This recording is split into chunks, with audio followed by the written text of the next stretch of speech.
YouTube.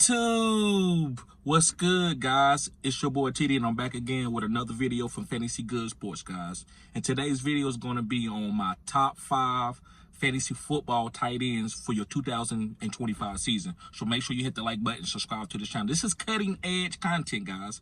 I said what I said. This is cutting edge content. Guys, y'all see how my glasses is? I stepped on them the other day and bent them. I got to give me some more. These glasses was like $500. So they're going to work until I get me some new ones. But anyway, that's neither here nor there. Guys, how you doing? Now listen, let me explain some things real quick before we get started. Make sure you hit the like button, subscribe to the channel, put the 100 symbol in the comment section. But guys, like I said, I got a panel of guys that I am trying to get together, and so that way we can be coming up periodically throughout the season, throughout the off season. And I'm gonna, give y'all a little bit of something different this year. So that's why I'm just not just doing content, but every so often I'm gonna give y'all my top 5 guys throughout the season, some sleepers and all that. So that's what's coming down the pipe. Also, you're gonna be getting a panel of different type of topics, guys that got different opinions to help y'all win fantasy football championships. So make sure you stay tuned. All right, guys, with no further ado, let's begin. Appreciate everybody being here. Okay, so let's start from 5 to 1. My number 5 guy is a GOAT, and I call him a GOAT because he's one of the pioneer tight ends that always have been, excuse me, guys. He's one of these pioneer tight ends who has been great his whole career. Maybe not the number 1 tight end, but he's always been in the top 5, and it's George Kittle. Now, we know Debo was probably getting traded or released or whatever, and so that's going to open up targets for George Kittle. If you watch the game trend throughout the last 3 to 4 years, if George Kittle was out, Debo had a great game. If Debo was out, if George Kittle was out, Debo had a great game. Vice versa, right? Vice versa. So I like George Kittle this year, especially for his value, where we got a couple young tight ends that's going before George Kittle this year. I love to kind of pick up George Kittle for a discount. So I love George Kittle, and I'm not going to talk about his ability. We know what his ability. I'm not going to do redundant content, like talk about how good somebody is and they've been in the league for 12, 13 years. So George Kittle is a great tight end, guys. He's my number 5 tight end. Let's move on.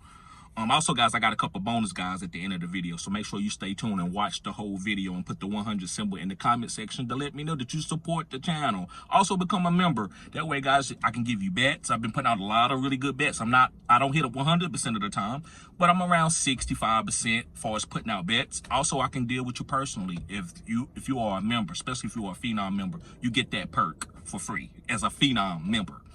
But my next guy, my number 4 guy, is going to be David Njoku. Yes, David Njoku. It doesn't matter who is quarterback. Now, last year, a lot of you was telling me that Deshaun Watson was going to bring down David Njoku, and you kind of was right. I didn't care because I knew David Njoku was going to be a focal point of this team. I didn't know Jerry Jeudy was going to be a focal point, but I knew David Njoku was. And he still is going to be. David Njoku is one of the most athletic guys, not tight ends, guys or players in the whole NFL. So that type of value, that type of athletic ability, I'm going to bet on that, especially in the green zone. He's a great green zone threat because he can one-hand catch balls. He can out jump guys. He's a big target. So no matter who the quarterback is, David Njoku is going to be fine there. So I love David Njoku for my 4th tight end. My number 3 tight end is a guy that I didn't even have him really ranked in the top 5, but this year it's a different team with different coaching changes. It's going to be Sam Laporta.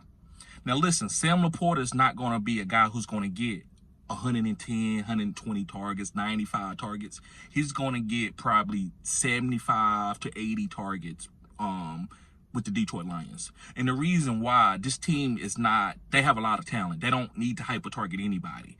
But as a tight end and with weapons around him, he's going to be a great green zone, red zone threat for touchdowns. So I won't be surprised if Sam Laporta have 7 to 10 receiving touchdowns because of the talent around him. You can't double Jamison Williams. You can't double Amon-Ra St. Brown.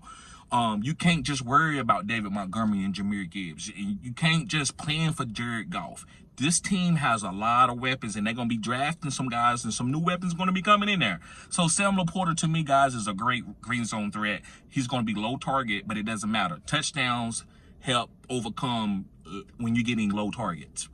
You don't need a bunch of targets. That's what reason why Sam Laporta was like the top 5 tight end his rookie season, because he was getting a lot of touchdowns. He had like 10 touchdowns, receiving touchdowns, with like 60 or 70 catches, probably, maybe a little bit more. So I love Sam Laporta as a guy that's just going to get red zone targets. And this offense is always going to be in the red zone and green zone. This is one of the top offenses this year and going into next year. This is going to be a lovely offense to draft fantasy players on. Just, lower your expectations, because it's going to be they're going to have to spread the candy, the food, right? All right, let's go on to my number 2 guy. My number 2 guy is going to be a guy that I talked about before anybody did last year. I said that Trey McBride could have a chance to be the number 1 or number 2 tight end. And what happened? Number 1 or number 2 tight end.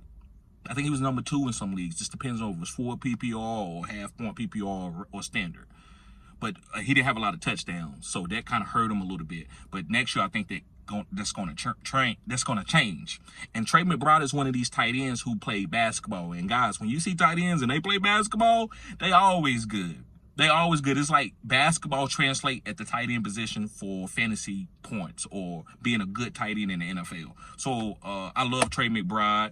I don't care what Kyler Murray, how he plays. It doesn't matter. I'm not going to draft Trey McBride off of what Kyler Murray is going to do or potentially do. I'm just going to draft Trey McBride because he's a stud and he plays in an offense with a coach who has a tight end scheme. He came from a Kevin Stefanski scheme, which is Cleveland. And in Cleveland, tight ends eat all day. Those numbers are top 5 in the NFL if you play in the Cleveland Kevin Stefanski offense. So this coach came from there, and he's at Arizona right now. So I believe that he's going to design manufacture targets for Trey McBride. Okay, so let's move on to my number 1 guy. We pretty much know who this number 1 guy. It was a rookie last year, and it's going to be Brock Bowers. And guys, I'm willing to take Brock Bowers in the 2nd round. I don't want to take him in the 1st round, but I'm willing to take him in the 2nd round and the 3rd round. Like, you got to get this guy. This is how you win. It's only one. Most leagues got 1 starting spot for the tight end position. So you want to have the best. It's the same thing with the quarterback. You got 1 quarterback position in single quarterback leagues. You want to get the best, right? So Brock Bowers is going to get probably 10 targets a game. Is he going to break probably the target record for tight ends? He's going to be getting used all over the field. As long as he can stay healthy, he's going to be the number 1 tight end. It's that simple. It's nothing for me to say or try to explain to you. He just getting the targets. He liked that. He came out of Georgia being the all-world, the number 1 option. And so he's going to boom. All right, so let's talk about a couple honorable mention guys that I really, really like. And you can wait late on these guys if you want to wait late on these guys. The first one I'm going to talk about is going to be Pat Freiermuth. Now, knowing the Steelers, they always have always have a high running team. They usually lead in the league in carries. So that usually goes with the tight end as having a good tight end output. And I think Pat Freiermuth is going to be good for them. It's going to be an easy throw for whatever quarterback they choose to have on this team. And at this point in time of his career, fighting for a contract, Pat's going to be really good. He's going to, he knows the game now. He knows how to sit down in zone and how to beat man coverage. It takes a while for tight ends to learn this. It's hard. The hardest position to come into the pros and learn is probably the tight end position. Probably even over the quarterback position. I hate to say that, but you're learning 2 different things. You got to learn all the blocking schemes. That might take you 2 months, and then you got to learn all the passing routes, and that might take another 2 months. So it takes a long, long time. Look at David Njoku. Look at Trey McBride. These guys was in the NFL a long time before they started breaking out. So, yeah, Pat Freiermuth. I like him, guys. I think he's going to be a man's best friend as a tight end, getting safe targets. And I like him, so don't sleep on him. And one of my favorite guys on this whole list is Isaiah Likely. And y'all know I was very high on Isaiah Likely last year.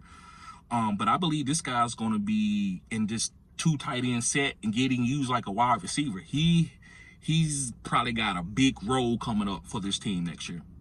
I think he could be a Pro Bowler this coming up year, right? So I love Isaiah Likely. I'm not worried about Mark Andrews. I told y'all that last year. Are you gonna go in the comment section again? I'm not telling you not to do this, but I'm providing content for you. But are you gonna tell me, Tito, but what about Mark Andrews? Remember, it doesn't matter. This is a different team. This is not we just targeting Mark Andrews like old school Baltimore. This is a team that got a lot of weapons, a lot of mouths to feed. And that's only going to help Isaiah Likely because nobody's really drafting him he's probably gonna be not non-drafted. You can just pick him up off after the draft is over, right? This is Isaiah Likely.